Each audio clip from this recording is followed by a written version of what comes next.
আচ্ছা, তাহলে আজকে আমরা হচ্ছে ফিজিক্স সেকেন্ড পেপারের প্রথম চ্যাপ্টারটা পড়বো। নাম কি? তাপগতিবিদ্যা। হ্যাঁ, এই চ্যাপ্টার এই চ্যাপ্টার থেকে প্রতি বছর প্রশ্ন আসে, এইচএসসি তে আসবে, অ্যাডমিশন আসবে, কিন্তু সব থেকে নাম্বার তোলা সহজ এই চ্যাপ্টার থেকে। হ্যাঁ, এই চ্যাপ্টার থেকে 10 নাম্বার তুলে সব থেকে ইজি, কারণ এই চ্যাপ্টারের ম্যাথ গুলো অনেক সহজ, অনেক মানে কি বলবো একই টাইপের ম্যাথ, কিন্তু চ্যাপ্টারটা যদি ভিতরে পড়ালেখা করলে মনে হবে যে অনেক কিছু আছে, কিন্তু অ্যাকচুয়ালি অনেক কিছু নাই। হ্যাঁ, যখন ওভারঅল পড়ে ফেলার পর দেখতে যে সেম টাইপের ম্যাথ গুলাই আসতেছে, সেম ম্যাথ গুলা শুধু সূত্র বসাই দিলেই হচ্ছে, এরকম টাইপের ম্যাথ। লেকচার কয়টা লাগবে? লেকচার লাগবে 8-9টা লাগবে, ছোট ছোট লেকচার। হ্যাঁ, আমি যদি বড় লেকচার নিই একেবারে আজকে তো সময় পাইনি, সেজন্য কম নোট করছি। হ্যাঁ, নোট যদি বেশি করে ফেলতাম তাহলে 1 ঘন্টা, যেমন আজকে পড়াবে মাত্র আধা ঘন্টা, কেন আমি কি 1 ঘন্টা পড়াইতে পারতাম না? তো 1 ঘন্টা পড়াইতে লেগে লেকচার আর 8টা 9টা লাগতো? লাগতো না। তো ওই হিসাব করে বলছি আর কি। আমি শিওর যাই না, তবে বেশি বড় চ্যাপ্টার না। হুম। আচ্ছা, তাহলে আমরা শুরু করি তাপগতিবিদ্যা। এই আমি সবই লিখে রাখছি এখানে, কিছুই মানে জাস্ট বুঝাই দিব কথাগুলো। এই অধ্যায়ের মূল আর হ্যাঁ, বুঝিনি, পিডিএফটা দিয়ে দিব তো। এই অধ্যায়ের মূল আর মৌলিক বিষয় হচ্ছে তাপ আর তাপমাত্রা। হ্যাঁ, কারণ চ্যাপ্টারের নাম তো শুনে বোঝা যাচ্ছে তাপগতিবিদ্যা, মানে তাপ নিয়ে কিছু একটা হবে, তাই তো? তাহলে তাপ ও তাপমাত্রা এই চ্যাপ্টারের মূল আর মৌলিক বিষয়। আর এখন হচ্ছে তাপ কি? তাপ হচ্ছে শক্তির বিভিন্ন রূপ রূপ আছে না, যেমন গতিশক্তি, বিভব শক্তি, চৌম্বক শক্তি, শব্দ শক্তি ইত্যাদি। হ্যাঁ, তার মধ্যে তেমনি তাপ হচ্ছে শক্তির একটা রূপ, শক্তির একটা রূপ। এখন তাপমাত্রা কি? জীবনে কখনো তাপমাত্রা তাপ সেম জিনিস ভাববি না। হুম, এই দুইটা কমপ্লিটলি আলাদা জিনিস, ফুললি আলাদা জিনিস। তাপমাত্রা কি? কোনো বস্তুর তাপীয় অবস্থা। তো কোনো বস্তুর তাপীয় অবস্থা এটা বললে কি তুই বুঝতে পারছো তাপমাত্রা কি? ব্যাপারটা কি নিরামিষ নিরামিষ লাগতেছে না? মানে এখন আরো কিছু তো বোঝা বাকি নাকি? কোনো বস্তুর তাপীয় অবস্থা বলতে কি বোঝাচ্ছে? কোনো বস্তুর তাপীয় অবস্থা বলতে বোঝাচ্ছে যা নির্ধারণ করে বস্তুটি অন্য বস্তুর সংস্পর্শে আসলে তাপ বহন করবে নাকি বর্জন করবে। বুঝতে পেরেছি? তাপ গ্রহণ করবে নাকি বর্জন করবে, মানে ধর দুইটা পাত্র আছে, এখন একটা পাত্র তাপ গ্রহণ করবে না বর্জন করবে, সেটা অন্য একটা পাত্রের সংস্পর্শে রাখলে তখন বোঝা যাবে সে কি তাপ ছাড়বে নাকি তাপ গ্রহণ করবে।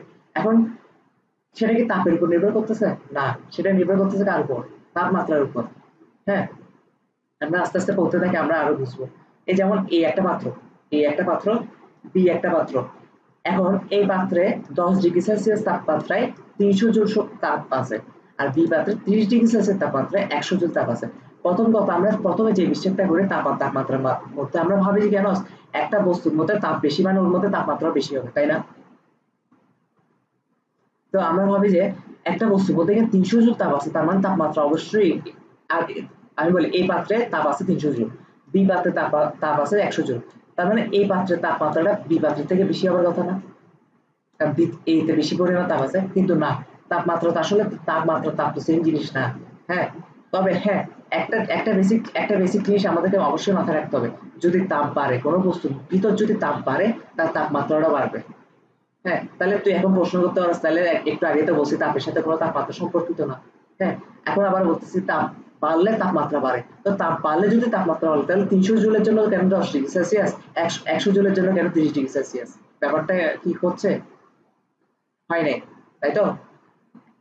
এখন তাইলে ব্যাপারটা হচ্ছে কেন এই ঘটনাটা ঘটে, এটা আমি নেক্সট ক্লাসে একদম ডিটেলসে বলবো।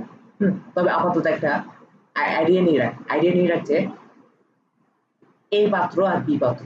হ্যাঁ, এই পাত্র আর বি পাত্র। এখন আমি কি কোথাও লিখছি এই পাত্র আর বি পাত্রটা সেম পদার্থ দিয়ে তৈরি? আমি কোথাও লিখছি এটা সেম পদার্থ দিয়ে তৈরি? লিখি নাই। তো এই পাত্র হচ্ছে গোল্ডের তৈরি, বি পাত্র হচ্ছে ডায়মন্ডের তৈরি। হ্যাঁ, এখন এই পাত্রের মধ্যে এই যে এই পাত্রটা আছে, এই গোল্ডের অণুগুলো আছে না, গোল্ডের অণু, কারণ সবগুলো তো অণু দিয়ে গঠিত, পরমাণু দিয়ে গঠিত না। আর বি পাত্রটা তো ডায়মন্ডের অণু পরমাণু দিয়ে গঠিত, ডায়মন্ডের অণু পরমাণু নিয়ে গঠিত। Very good. এখন কথা হচ্ছে যে এই পাত্রের অণুগুলোর গতিশক্তি যা হবে, বি পাত্রের অণুগুলোর গতিশক্তি কি তা হবে? হ্যাঁ, এই পাত্রের অণুগুলো যেভাবে এই দেখ আমি পয়েন্টটা নড়াচ্ছি, এই পাত্রের অণুগুলো যেভাবে গতিশক্তিতে নড়তেছে আর বি পাত্রের অণুগুলো যে গতিশক্তিতে নড়তেছে দুটো কি সেম হবে? সেম হবে না, কারণ এই তো অন্য পদার্থের পাত্র আর বি তো অন্য পদার্থের পাত্র। হ্যাঁ, তাপ অ্যাকচুয়ালি কি বোঝায়? তাপ অ্যাকচুয়ালি বোঝায় যে এই যে গতিশক্তির কারণে, এই যে অণুগুলো গতিশক্তির কারণে একটা শক্তি উৎপন্ন হচ্ছে না, পদার্থের ভিতর যে অণুগুলো ক্রমাগত ছোটাছুটি করতেছে, ওই শক্তি যেটা উৎপন্ন হচ্ছে ওভারঅল সবগুলো অণুর গতিশক্তি মিলে নিট যে শক্তিটা উৎপন্ন হচ্ছে এটা হচ্ছে তাপ। হ্যাঁ, এটা হচ্ছে কি তাপ, ওভারঅল গতিশক্তি। এখন আমি তো আগেই বলছি যে বি পদার্থে বি পাত্রের পদার্থের অণুগুলা আর এই পাত্রের পদার্থের অণুগুলো তো সেম গতিশক্তিতে নড়বে না, নড়বে? নড়বে না যদি না নড়ে থাকে, যদি না নড়ে থাকে। হুম, তাহলে ধর এই পাত্রে তিনটা অণু তিনটা অণু মোট গতিশক্তি, আমি শুধু তিনটা নিয়ে কাজ করতেছি যাতে বুঝতে সুবিধা হয় আর কি। হ্যাঁ, হ্যাঁ, এখন বলবো। এখন আমি বলতেছি যে এখন এই পাত্রে তো অনেকগুলো অণু আছে না? অনেকগুলো অণু যেহেতু আছে, আমি এতগুলো অণু নিয়ে কাজ করলে তো তো মাথা ঘুরে যাবে। আমি জাস্ট তিনটা অণু নিয়ে কাজ করতেছি। জাস্ট কয়টা? তিনটা। কয়টা অণু নিয়ে কাজ করতেছি? তিনটা। তাহলে আমি এগুলো বুঝে দিই। বললাম অসংখ্য অণু আছে, কিন্তু আমি জাস্ট কাজ করতেছি এখন আপাতত তিনটা নিয়ে, যাতে তোর বুঝতে সুবিধা হয়। হ্যাঁ, এই যে ধর এই তিনটা অণু, এইখানে তিনটা অণু আছে। এখন এই পাত্রের তিনটা অণু, প্রতিটা অণুর গতিশক্তি হচ্ছে ধর 10 জুল করে। তাহলে তিনটা অণুর গতিশক্তি কত? 30 জুল। তাহলে তাপ এখন কত? 30 জুল না? এই 30 জুল হওয়ার কারণে ধর এই পদার্থের মধ্যে তাপমাত্রা হচ্ছে কত জানোস? এই পদার্থের মধ্যে তাপমাত্রা হচ্ছে তোর 20 ডিগ্রি। এই 30 জুল গতিশক্তি উৎপন্ন হওয়ার কারণে তাপমাত্রা পাওয়া গেছে কত? 20 ডিগ্রি। হ্যাঁ, আমি এটা নেক্সট ক্লাসে আরো ডিটেইলসে বুঝাবো। এখন তুই বলতে পার 30 জুলে কেন 20 ডিগ্রি পাইছে? তাপমাত্রা কি জানোস? তাপমাত্রা হচ্ছে এই তিনটা গতিশক্তি আছে না? সরি 20 জুল না, এটা হবে 10 জুল, 10 জুল, সরি 10। ঠিক আছে, কত পাইছি? 10 ডিগ্রি সেলসিয়াস। 10 ডিগ্রি সেলসিয়াস কেন? ওভারঅল যে গতিশক্তিটা উৎপন্ন হবে সেটা হচ্ছে কি? তাপ। হ্যাঁ, আর তিনটা অণুর গতিশক্তির গড় করলে এটা হচ্ছে তাপমাত্রা। তাহলে তিনটার তাপ মোট শক্তি পাইছি কত? 30। তো এটাকে গড় করলে 3 দিয়ে ভাগ করলে কত হয়? 10 না? এটা হচ্ছে তাপমাত্রা। বুঝতে পারছি এবার? তার মানে 30 জুলের জন্য পাওয়া গেছে 10 ডিগ্রি সেলসিয়াস। হ্যাঁ, এখন বি পাত্রেও তো তিনটা অণু আছে। বি পাত্রে তিনটা অণু আছে না?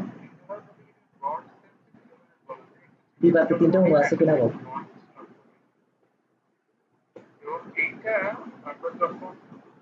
আছে? আছে। এখন কথা হচ্ছে যে বি পাত্রে তিনটা অণু, ধর প্রতিটা অণুর গতিশক্তি ধর করে কত করে? 10 করে না? ধর 5 5 করে। হ্যাঁ, 5 করে। তাহলে তিনটা অণুর মোট গতিশক্তি হবে 15 না? 15 জুল। তার মানে তাপ হচ্ছে এখন 15 জুল। তাপমাত্রা কত হবে? তাপমাত্রা হচ্ছে 15 ডিভাইড বাই 3, তাহলে 5 ডিগ্রি সেলসিয়াস। এখন তুই দেখ, এটা তো তিনটা অণু ছিল, এটা তো তিনটা অণু ছিল, তাই বলে কি ওদের সেলসিয়াস তাপমাত্রা সমান হয়েছে? তাপ সমান হয়েছে? তাপ সমান হয়নি। হ্যাঁ, এখন কথা হচ্ছে যে আমি কালকে নেক্সট উদাহরণে, কারণ আমার এখন আপাতত মাথায় নেই, ভুলে গেছি জিনিসটা, টপিকটা ভুলে গেছি করে, যে আমি তোকে এটা প্রমাণ করে দিব যে তাপ কম হইলেও তাপমাত্রা বেশি হইতে পারে। হ্যাঁ, যেমন যেমন এটার কথা চিন্তা কর, এটার কথা চিন্তা কর। এটা তাপ হচ্ছে মাত্র 100 জুল, কিন্তু তাপমাত্রা 30 ডিগ্রি। আবার এটার কথা চিন্তা কর, তাপমাত্রা হচ্ছে 10 ডিগ্রি, কিন্তু তাপ হচ্ছে 300 জুল। জিনিসটা কেন হয়? এটা নেক্সট ক্লাসে। হ্যাঁ, তোকে তাপমাত্রা যেটা বুঝাতে পারছি, তাপ জিনিসটা কি। এখন তাপমাত্রা হচ্ছে যে তাপীয় কি বলে এটাকে? কোন বস্তু তাপীয় অবস্থা। তাপীয় অবস্থা মানে কি? দুইটা বস্তু সংস্পর্শে আনলে কোন বস্তু থেকে তাপ যাবে, কোন বস্তু থেকে তাপ গ্রহণ করবে সেটার ব্যাপার। হ্যাঁ, এই যে তাপ সবসময় উষ্ণ বস্তু থেকে শীতল বস্তুর দিকে প্রবাহিত হয়, ততক্ষণ প্রবাহিত থাকে যতক্ষণ উভয় বস্তু তাপমাত্রা সমান হচ্ছে না। এটারও তাপমাত্রা কত, 10 ডিগ্রি সেলসিয়াস, এটা তাপমাত্রা 30 ডিগ্রি সেলসিয়াস, তার মানে উষ্ণ কোনটা, এটা না। আমরা কিন্তু তাপের কোনো হিসাবই করবো না এখন, এগুলো পরে। হ্যাঁ, এই উষ্ণ উষ্ণ বস্তু তার মানে এটা, তার মানে শীতল বস্তু হচ্ছে এটা, তাই তো। এখন এই তাপমাত্রা দ্বারা আমরা বুঝতে পারবো তাপ কি এদিক থেকে এদিকে যাবে নাকি এদিক থেকে এদিকে যাবে। এটা কার দ্বারা বুঝতে পারবো, তাপমাত্রা দ্বারা, তাপ দিয়ে না। নর্মালি যাওয়ার কথা ছিল কোথায়, 300 জুল, এখানে বেশি আসে না, বেশি থেকে কমে যাওয়ার কথা না 300 জুল, কিন্তু যাবে এটার উপর নির্ভর করে না, যাবে কিসের উপর, তাপমাত্রার উপর নির্ভর করে। এখানে তাপমাত্রা কম হচ্ছে এটা, তার মানে তাপ সবসময় উষ্ণ বস্তু থেকে শীতল বস্তু থেকে যায়, তার মানে এখান থেকে তাপগুলো আস্তে আস্তে এখানে যাবে, এই যে এখানে যাবে। বুঝতে পারছি, বুঝতে পারছি কিনা আমাকে এটা বলো। আচ্ছা, তাহলে তাপ হচ্ছে যে এখান থেকে এখানে যাবে, যদিও এখানে তাপ বেশি আছে, অলরেডি বেশি আছে, এখানে কম আছে, কিন্তু তাও এখানে এখান থেকে এখানেই যাবে। হ্যাঁ, ইভেন একটা সময় দেখা যাবে এখান থেকে এখানে যাইতে যাইতে এখান থেকে কমতেছে না, যেহেতু তাপ এখান থেকে যাচ্ছে এখানে কমে যাচ্ছে না, আবার এখানে বেড়ে যাচ্ছে না। তো এখানে যেহেতু তাপ কমে আছে, তাপ কমতে কমতে তাপমাত্রাটা কমতে থাকবে না, এখানে তাপমাত্রাটা কমতে কমতে ধর বেশি আসলো, এটা তাপমাত্রা এখানে তাপ বাড়তেছে, তাপ বাড়তে বাড়তে তাপমাত্রাটা বাড়তে থাকবে না। ধর এটা তাপমাত্রাটা বেড়ে বেশি আসলো, বেশি আসার পর এরপর আর তাপের প্রবাহটা কি হয়ে যাবে, বন্ধ হয়ে যাবে, কারণ তাপমাত্রা সমান হয়ে গেছে। তাপমাত্রা সমান হয়ে গেলে তাপ আর প্রবাহিত হবে না। জিনিসটা বুঝতে পারছি। তাপ কিন্তু বেশি এই পাত্রে, তাই বলে তাপ এ থেকে বি তে যাবে, এখানে তার এখানে ভুল লিখছি, তাই বলে তাপ কি এ থেকে বি তে যাবে না। হ্যাঁ, তাপ প্রবাহ হবে কোন দিকে সেটা নির্ভর করে তাপমাত্রার উপর, আর তাপমাত্রা সমান হলে তখন সেই অবস্থাকে তাপবিষম অবস্থা বলে। এই যেমন 20 ডিগ্রি সেলসিয়াসে পৌঁছে গেলে এটাও যখন 20 ডিগ্রি সেলসিয়াসে পৌঁছে যাবে, এটাও যখন 20 ডিগ্রি সেলসিয়াসে পৌঁছে যাবে, তখন আর তাপ প্রবাহ হবে না, তখন এই অবস্থাটাকে বলবো কি, তাপবিষম অবস্থা। জিনিসটা বুঝতে পারছি তো। আচ্ছা, এখন তাপগতিবিদ্যার 3টা সূত্র আছে, কয়টা সূত্র আছে, 3টা সূত্র। এখন 3টা সূত্র নরমালি কেমন হওয়ার কথা, প্রথম সূত্র, দ্বিতীয় সূত্র, তৃতীয় সূত্র, তাই তো, এমন হওয়ার কথা, কিন্তু এমন হয়নি। এটা শূন্য থেকে শুরু হয়েছে। প্রথমটা হচ্ছে শূন্যতম সূত্র, পরেরটা হচ্ছে প্রথমতম সূত্র, তারপর হচ্ছে দ্বিতীয়তম সূত্র। বুঝতে পারছি। এখন হচ্ছে তাপগতিবিদ্যার শূন্যতম সূত্র, এটা কে তৈরি করছে, আর এস পাওলার। হ্যাঁ, কে আবিষ্কার করছে, আর এস পাওলার। এখন আর এস পাওলার তৈরি না করলে আমরা তৈরি করতাম আর কি, নাকি? ও কি বলছে, আগে এটা বুঝার চেষ্টা করো। এটা তো এই পাত্র, এটা বি পাত্র, আমরা কি এই পাত্রের সাথে বি পাত্র কোনোভাবে কানেকশন করছি, কিছুর প্রত্যক্ষভাবে কোনো কিছুতে কানেক্ট করছি এ কে বির সাথে, না, কিন্তু আমি পরোক্ষভাবে অন্য একটা বস্তুর সাহায্যে কানেক্ট করছি না, সি সি বস্তুর সাহায্যে কানেক্ট করছি না, সি পাত্রের সাহায্যে কানেক্ট করলাম। এখন কানেক্টটা কেমনে হয়েছে, এখন ধর এই পাত্রের তাপমাত্রা হচ্ছে 20 ডিগ্রি সেলসিয়াস, বি পাত্রের তাপমাত্রা হচ্ছে 30 ডিগ্রি সেলসিয়াস, আর সি পাত্রের তাপমাত্রা হচ্ছে কত, 15 ডিগ্রি সেলসিয়াস। হ্যাঁ, এখন আমরা কি জানি, একটু আগে পড়ে আসি, তাপ সবসময় উষ্ণ বস্তু থেকে শীতলতম বস্তুতে যায়, তার মানে 20 ডিগ্রি সেলসিয়াস তাপমাত্রা থেকে কিছু তাপ সিতে চলে যাবে না, কারণ সিটা কম, এই তুলনায় সিট কম না। আবার বির ক্ষেত্রে সেম হবে না, 30 ডিগ্রি সেলসিয়াস তাপমাত্রার এখানে যে তাপগুলো আছে এই তাপগুলো কিছু পরিমাণ এখানে চলে আসবে না। তো এইভাবে আস্তে আস্তে আমাদেরকে এটা বোঝা লাগবে না যে কেমনে হয়েছে ঘটনা, এখন একটা ঘটনা ঘটবে। হ্যাঁ, এত ডিটেলসে বলা লাগবে না, আমাদেরকে এটা বুঝতে হবে। আর তাপের প্রবাহটা কতক্ষণ চলতে থাকবে, যতক্ষণ না তাপমাত্রা সাম্যাবস্থায় আসতেছে, মানে দুইটার তাপমাত্রা সমান হয়ে যাচ্ছে, তাই না? এটা এদিকেও সেম কেস করতে হবে, এদিকেও সেম কেস করতে হবে না। ধর হয়ে গেছে, 17 ডিগ্রি সেলসিয়াস তাপমাত্রায় কি হয়ে গেল, সাম্যাবস্থায় গেছে। সি যখন 17 হয়েছে, আর এটা যখন 17তে নামছে, আর এটাও যখন 17তে নামছে, তখন কি তাপ বিষম অবস্থায় চলে গেছে, তখন এ থেকে সি তে কোনো তাপ যাবে না, বি থেকে সি তে কোনো তাপ যাবে না। হুম, তো আর এইচ ফলো কি বলছে, দুইটি বস্তু যদি অপর কোনো বস্তুর সাপেক্ষে তাপীয় সংস্পর্শে থাকে, দুটি বস্তু বলতে এখানে এ আর বি কে বোঝাচ্ছি। হ্যাঁ, অপর একটা বস্তুর সংস্পর্শে তাপীয় সংস্পর্শে আছে না, তার এখানে লাইনটা ভুল লিখছি, তাকে তার এটা কি করা যায় একটু দাঁড়ান। আসলে তোমার হচ্ছে যে ওই যে 8টা 4টা ইনস্ট্যান্ট তাপীয় সংস্পর্শ থাকে।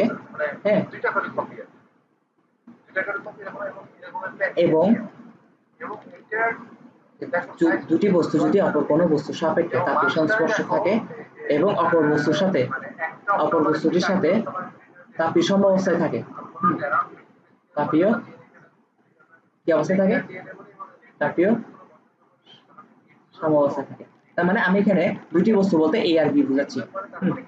এই দুটি বস্তু এ আর বি, অপর একটা বস্তু সি এর সাথে যদি তাপীয় সমঅবস্থায় থাকে, তবে প্রথমোক্ত বস্তু দুই, প্রথমোক্ত বস্তু দুই কোনটা, মানে এ আর বি না, প্রথমোক্ত বস্তু দুইয়ের মধ্যে পরস্পর তাপীয় সমঅবস্থায় থাকে। একটু আগে কি বুঝাইছি, এটা এ যখন 17তে নেমে আসবে আর সি যখন 17তে উঠে আসবে, বি যখন 17তে নেমে আসবে, সি ও যখন 17তে উঠে আসবে, তখন সবগুলো তাপীয় সমঅবস্থায় চলে আসবে না। এখন কিন্তু তিনোটার তাপমাত্রা 17°C না, তাহলে তার তাপগতিবিদ্যার শূন্যতম সূত্র বলতেছে এ আর সি যদি সমঅবস্থায় থাকে, তাহলে এ আর সি যদি সমঅবস্থায় থাকে, বি আর সি ও যদি সমঅবস্থায় থাকে, তার মানে এ আর বি ও সমঅবস্থায় আছে। বুঝতে পারছি জিনিসটা? শিওর?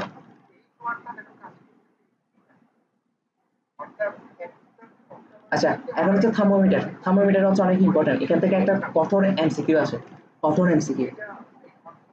থার্মোমিটার আবিষ্কার হয়েছে কিভাবে জানোস? শূন্যতম সূত্র দিয়ে। কি দিয়ে? শূন্যতম সূত্র দিয়ে আবিষ্কার হয়েছে। হ্যাঁ, শূন্যতম সূত্র দিয়ে আবিষ্কার হয়েছে। এটা এখান থেকে প্রতি বছর একটা না একটা এমসিকিউ আসছে যে শূন্যতম সূত্র দিয়ে আবিষ্কার হয়েছে কোনটি, বা থার্মোমিটার আবিষ্কার হয়েছে তাপগতিবিদ্যার কোন সূত্র দিয়ে। হ্যাঁ, এগুলো আসবে পরীক্ষায়। তো এখন কথা হচ্ছে, এটা একটু উপরে উঠাই, এমনি বুঝছোস তো? আচ্ছা, ধর এটা একটা পাত্র, হ্যাঁ, এটা আরেকটা পাত্র। এখন এই পাত্রের তাপমাত্রা হচ্ছে কত, 2°C। এই পাত্রের তাপমাত্রা হচ্ছে কত, 4°C। ক্লিয়ার কিনা বল? ক্লিয়ার। আচ্ছা, এখানে আমরা একটা থার্মোমিটার ঢুকাইলাম। থার্মোমিটার না, আমরা তো থার্মোমিটার আবিষ্কার করবো না, থার্মোমিটার আমরা তো আবিষ্কার করবো। ধর আমরা একটা নল ঢুকাইলাম, এই নলের মধ্যে কিছু পারদ আছে। এই নলের মধ্যে কিছু পারদ আছে। এখন 2°C তাপমাত্রা পাত্রে যখন নলটা ঢুকেছি, পারদটার উচ্চতা হয়ে গেছে কত, 4 মিলিমিটার। এখন তুই আমাকে বল, ঠিক সেম নলটা যদি আমি 4°C তাপমাত্রায় ঢুকাইতাম, পারদের উচ্চতা 8 মিলিমিটার হয়ে যেত না? কারণ 2 ডিগ্রির জন্য 4 মিলিমিটার বাড়ছে, 1 ডিগ্রির জন্য বাড়বে কত, 4 ডিগ্রির জন্য বাড়বে কত। একদম ইজি ব্যাপার না? তার মানে আমরা একটা থার্মোমিটার আবিষ্কার করে ফেলছি না? আমরা শুধু পারদের প্রসারণটা দেখছি যে পারদ 2°C এর মধ্যে 4 মিলিমিটার বাড়ে। এই ক্লু থেকে তো আমরা বলে দিতে পারবো পারদ যদি 8 মিলিমিটার বাড়ে, তার মানে আমার ভিতরটা কত ডিগ্রি সেলসিয়াস তাপমাত্রা আছে বুঝতে পারবো না? নিশ্চয় 4 ডিগ্রি। এই যে তাপমাত্রা পরিমাপ, এখন কথা হচ্ছে তাপমাত্রা পরিমাপ করার জন্য তাপমাত্রার সাথে পরিবর্তিত হয়। এখানে পারদটা না তাপমাত্রার সাথে পরিবর্তিত হচ্ছে, তাই না? তাপমাত্রা চেঞ্জ করছে, পারদের প্রসারণটা চেঞ্জ হচ্ছে না? তার মানে আলটিমেটলি আমরা তাপমাত্রার পরিমাপ করছি পারদ দিয়ে, তাই তো? তো তাপমাত্রা পরিমাপ করার জন্য তাপমাত্রার সাথে পরিবর্তিত হয় এমন পদার্থ ব্যবহার করতে হবে, হ্যাঁ, যাতে ওই পদার্থের পরিবর্তন দেখে তাপমাত্রা পরিবর্তন বুঝতে পারি বা পরিমাপ করতে পারি। আর ওই ধরনের পদার্থকে কি বলা হয়, উষ্ণতা মিতিক পদার্থ।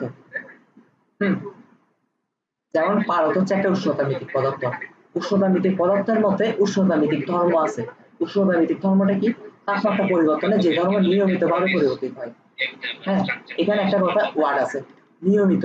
নিয়মিত এই কথাটা যদি তুমি না লিখো সংজ্ঞার মধ্যে, তাহলে ফুল কেটে দিবে। নিয়মিত কথাটা লিখতে হবে। হ্যাঁ, কেন লিখতে হবে আমি একটু পর বুঝাচ্ছি। আচ্ছা, যেমন পারদ। পারদ পারদ কেন উষ্ণতামিতিক পদার্থ বা উষ্ণতামিতিক ধর্ম আছে কেন এটার মধ্যে? কারণ পারদ দেখা যাচ্ছে তাপমাত্রা পরিবর্তনের সাথে পারদের প্রসারণ হয়। এই যে পারদ যে তাপমাত্রা পরিবর্তনের সাথে পারদের কিছু না কিছু চেঞ্জ হচ্ছে, সেই জন্য পারদ একটা উষ্ণতামিতিক পদার্থ বা উষ্ণতামিতিক ওর মধ্যে ধর্ম আছে। জিনিসটা বুঝে পারছি? আচ্ছা, এই যে নিয়মিত কথাটা না লিখলে কেন কাটবে? ধর এখানে আমি একটা গ্রাফ আঁকলাম। হ্যাঁ, এক্স হচ্ছে যে উষ্ণতামিতিক ধর্মের পরিবর্তন কি হচ্ছে তা, আর এখানে হচ্ছে থিটা নিলাম। এখন পরিবর্তনটা যদি এরকম হয়, আমরা কখনো একটা স্ট্রাকচারে দাঁড় করাইতে পারবো বা একটা সূত্র দাঁড় করাইতে পারবো এরকম? এটা তার মানে সরল দেখাইতে হবে, মানে থিটার সাথে এক্স এর একটা পরিমাপ, মানে এটাকে কি বলবো, প্রপার একটা সম্পর্ক থাকতে হবে। মানে উল্টাপাল্টা সম্পর্ক হইলে তো হবে না। এই প্রপার সম্পর্কটাকে বলতেছে নিয়মিত। নিয়মিত মানে কি একটা রুলস মেনটেন করে এটা চলে। এই যেমন একটু আগে দেখছি 2 ডিগ্রি সেলসিয়াসের জন্য 4 মিলিমিটার মারছে, তার মানে সরি, হ্যাঁ 2 ডিগ্রি সেলসিয়াসের জন্য 4 মিলিমিটার প্রসারণ হয়েছে, তার মানে 4 ডিগ্রির জন্য 8 মিলিমিটার প্রসারণ হবে। এই যে একটা নির্দিষ্ট জিনিস মেনটেন করে চলতেছে। হ্যাঁ, এই দেখ উপরে নিলাম, তাহলে এক্স হচ্ছে কি উষ্ণতামিতিক ধর্মের পরিবর্তন, আর এখানে হচ্ছে কি থিটার পরিবর্তন। হুম, এটা হচ্ছে থিটা 1, এটা হচ্ছে থিটা 2, তার মানে থিটা 2 থেকে থিটা 1 বিয়োগ দিলে ডেল থিটা না? ডেল থিটার জন্য পরিবর্তন ধরলাম ডেল এক্স আসছে, ডেল এক্স আসছে। আবার এটা ধর থিটা 5, এটা ধর থিটা 6। হ্যাঁ, কিন্তু এমন ভাবে দেখ, আমি যদি বলি থিটা 1, এটা হচ্ছে থিটা 2। হ্যাঁ, এখন এই জায়গায় ধর থিটা 5, এই জায়গায় ধর থিটা 6। একটু আগেও থিটা 1 থেকে থিটা 2 মানে 1 ডিগ্রি ব্যাস কমেছে না? এখনো কিন্তু 1 ডিগ্রি ব্যাস কমিয়ে রাখছি, তাই তো?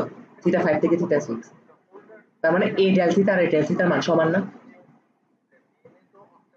তাহলে এটার মানও সমান আসবে। এটার যতটুকু ডেল এক্স আসছিল, এটারও ততটুকু ডেল এক্স আসবে।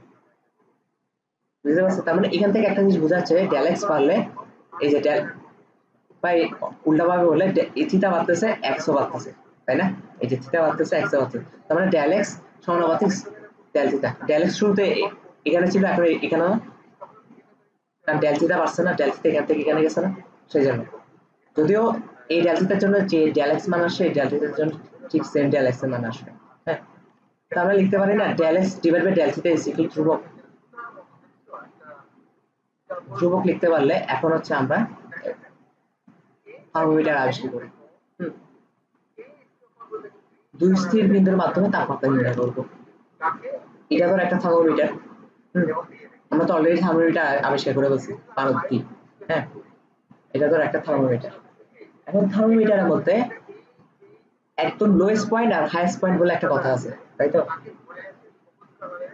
তো একদম লোয়েস্ট পয়েন্ট ধরলাম নিম্ন স্থির বিন্দু, একদম হাইয়েস্ট পয়েন্টকে ধরতেছে উচ্চ স্থির বিন্দু। তো একদম নিম্ন স্থির বিন্দুকে আমরা থিটা আইস বলি, মানে বরফের তাপমাত্রা যেটা। আর উচ্চ স্থির বিন্দু বলতে যখন পানি ফুটতে শুরু করে, থিটা স্টিম। এখন কথা হচ্ছে এটা ডিগ্রি সেলসিয়াস না 0 ডিগ্রি, নিম্ন স্থির বিন্দু হচ্ছে 0 ডিগ্রি আর উচ্চ স্থির বিন্দু হচ্ছে 100 ডিগ্রি, তাই না? কিন্তু আমরা যেমন দৈর্ঘ্যের বিভিন্ন স্কেল আছে, তারপর ভর পরিমাপের বিভিন্ন স্কেল আছে, ঠিক সেম ভাবে তাপমাত্রা পরিমাপের জন্য বিভিন্ন স্কেল আছে। হ্যাঁ, আমি আমি এটা ডিগ্রি সেলসিয়াস দিয়ে স্কেল দিয়ে মাপছি বলে এটা এমন আসছে। ক্যালভিনে কত আসতো? ক্যালভিন আসতো যে নিম্ন স্থির বিন্দু হচ্ছে 273, উচ্চ স্থির বিন্দু হচ্ছে 373, তাই না? আবার ফারেনহাইটে মাপলে কি তো নিম্ন স্থির বিন্দু হচ্ছে 32 ডিগ্রি সেলসিয়াস, 32 ডিগ্রি ফারেনহাইট, আর উচ্চ স্থির বিন্দু হচ্ছে কত? 212 ডিগ্রি ফারেনহাইট, তাই না? এখন আমরা ধরে নিলাম এখানে এখন এই থার্মোমিটারটা একটা পানি পাত্রে ঢুকাইলাম।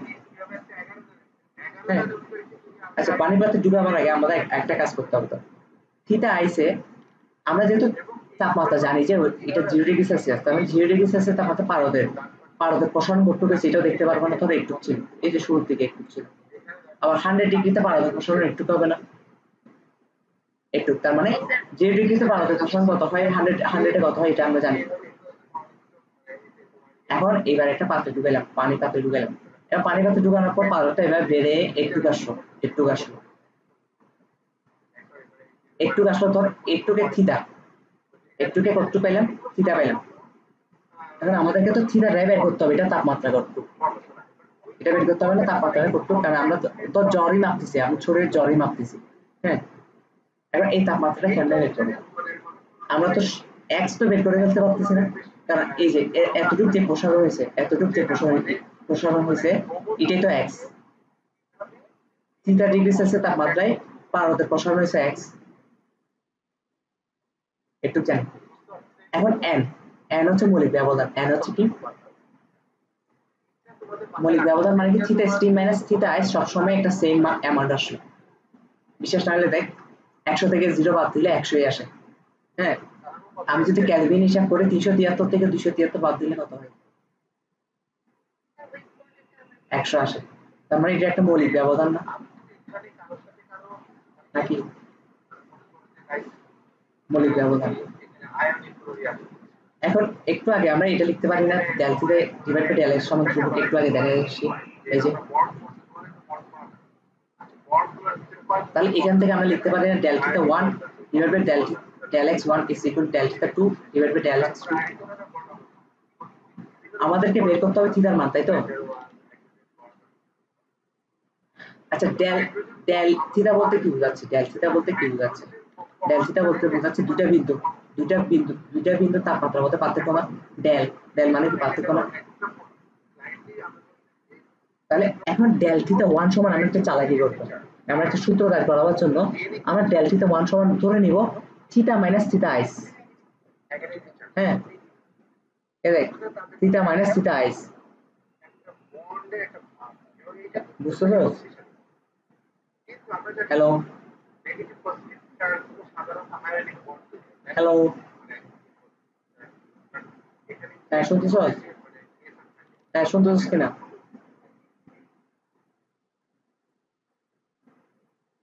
রিপ্লাই মনে একটু পর আসলো।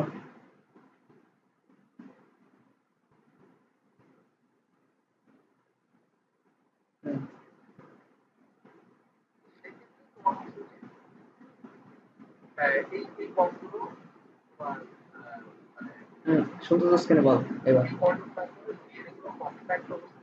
আচ্ছা, ডেল ডেল মানে কি দুইটা তাপমাত্রার পার্থক্য, ডেল এক্স মানে কি দুইটা উষ্ণতা নির্দিষ্টভাবে পার্থক্য, তাই তো?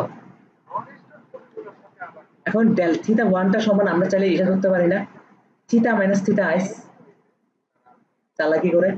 আর ডেল এক্স সমান কি ধরতে পারি, এক্স মাইনাস এক্স আইস ধরতে পারি না।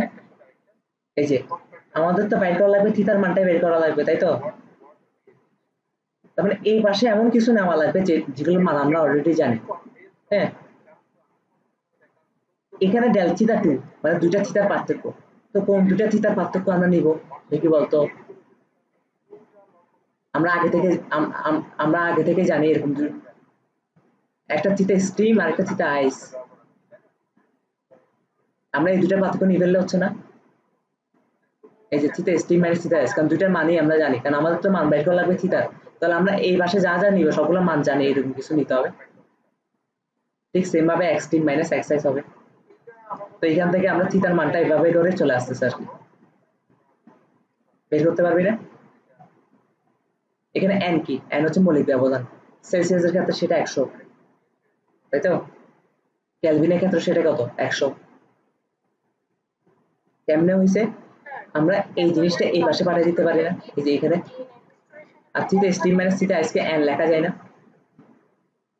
তারপর এই থিটা মাইনাস থিটা আইসটা এই পাশে পাঠিয়ে দিলে প্লাস থিটা আইস হয়ে যাচ্ছে। তাহলে আমরা এখন থিটার মান বের করে ফেলতে পারবো না ইজিলি। তাহলে এটা গেল একটা সূত্র, এটা থেকে ম্যাথ আসে। হ্যাঁ, এখন এই সূত্রটা ডিগ্রি সেলসিয়াসের ক্ষেত্রে কত, জাস্ট একটু এক্সচেঞ্জ করে দিব। ডিগ্রি সেলসিয়াসের ক্ষেত্রে n সমান 100 না, আর থিটা 0 ডিগ্রি মান বসাই দিব। ফারেনহাইটের ক্ষেত্রে মৌলিক ব্যবধান হচ্ছে 180। আর থিটা আইস মানে বরফের তাপমাত্রা, ফারেনহাইট হিসাব করলে কত, 32 ডিগ্রি ফারেনহাইট। আর কেলভিন হিসাব করলে কত হচ্ছে, মৌলিক ব্যবধান তো 100 আর 273 থিটা তাই না? তার মানে সেলসিয়াস হিসাব করতে বলে সেলসিয়াসের সূত্র বসাবো, ফারেনহাইট হিসাব করতে বলে ফারেনহাইটের সূত্র বসাবো, কেলভিন হিসাব করতে বলে কেলভিনের সূত্র বসাবো। বুঝতে পারছি কিনা? ছোটবেলায় একটা কথা পড়ে আসছে না, কেলভিন তাপমাত্রা ইজ ইকুয়াল থিটাতে যা থাকবে তার সাথে 273 যোগ করা। দেখো প্রমাণ হয়েছে কিনা? থিটার সূত্র সম্পূর্ণ একই, একটু পর্যন্ত সম্পূর্ণ একই, শুধু এখানে 0 এখানে 273। তার মানে কেলভিন থেকে যদি আমরা সেলসিয়াসটা বিয়োগ দিই 273 থাকবে না? প্রমাণ হয়েছে ছোটবেলায় যে কথাটা পড়ে আসছি। এটা হচ্ছে তাপগতিবিদ্যা আছে ক্লাস, বুঝতে পারছি? এটা হচ্ছে আছে ক্লাস। কোনো কিছু বুঝছ না এমন কিছু আছে কিনা? শুধু আপাতত আমাদের আমি যা যা পড়াইছি আমার মতে শুধু একটা জায়গায় পোলাপাইনের আজকে লেকচারে প্যাচ লাগতে পারে, সেটা হচ্ছে যে ওই তাপমাত্রা তাপের বিষয়টা। হ্যাঁ, এই দেখ আমি বলি তাপ বাড়লে একটা বস্তুর ভিতর তাপ বাড়তেছে, তাহলে সেই বস্তুটার ভিতর যে তাপমাত্রা আছে ওটাও বাড়বে, এটা সত্যি কথা। কিন্তু তাই বলে এটা না যে এটা একটা বস্তুর ক্ষেত্রে, এটা আরেকটা বস্তুর ক্ষেত্রে, এটা একটা বস্তু ধর এটা একটা বস্তু, তাই বলে এটা না যে এই বস্তুর তাপমাত্রা যদি 30°C হয় আর তাপ যদি সরি আগে বলি 30 জুল হয় আর এই বস্তুর তাপ যদি ধর 40 জুল হয়, হ্যাঁ 30 জুলের জন্য এই বস্তুর তাপমাত্রা হচ্ছে 50°C আর এই বস্তুর তাপমাত্রা হচ্ছে ধর 35°C। হ্যাঁ, তাপ বাড়লে তাপমাত্রা বাড়ে, কিন্তু এটা এই বস্তুর ক্ষেত্রে আমি তো বলি না এই বস্তু আর এই বস্তু সেম, বলছি আমি এটা বলি নাই, বুঝতে পারছি কিনা? এই বস্তুর ক্ষেত্রে 40 জুল তাপের জন্য 35°C তাপমাত্রা হচ্ছে, কিন্তু আবার এই বস্তুর জন্য হচ্ছে কত 30 জুল তাপের জন্য 50°C তাপমাত্রা হচ্ছে। এটা জাস্ট হিসাবটা হবে, ওর ক্ষেত্রে হিসাব হবে জিনিসটা এতটুকু। হ্যাঁ, তবে এটা ঠিক, আমি যদি এখন 30 জুলটা চেঞ্জ করে এখানে 40 জুল করে দিই, এটা অবশ্যই 50 থেকে বেড়ে 60 হবে। হ্যাঁ, কিন্তু এটা ওর ভিতর, এটা শুধু ওর ক্ষেত্রে, এ এর ক্ষেত্রে, বি এর ক্ষেত্রে 40টা বাড়ায় যদি আমি 50 করি, হ্যাঁ তাহলে এটা বেড়ে 45 হবে, সমস্যা নাই। চেষ্টা বুঝতে পারছি? হ্যাঁ, নিজের সাথে নিজের তুলনা হবে যে, বুঝতে পারছি? তাই একটা বস্তুতে তাপ বেশি, ওর তাপমাত্রাও বেশি হবে, ব্যাপারটা এমন না। হ্যাঁ, জিনিসটা আমি নেক্সট ক্লাসে একদম সুন্দর করে একদম প্রপারলি বুঝিয়ে দিব নোট করে। তাই আজকে ক্লাসে যা যা বলছি এগুলো বুঝছিস কিনা আগে এটা বল। কঠিন কিছু ছিল? ছিল না?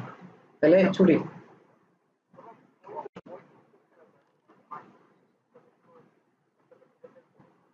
পরীক্ষা আজকে দিস না?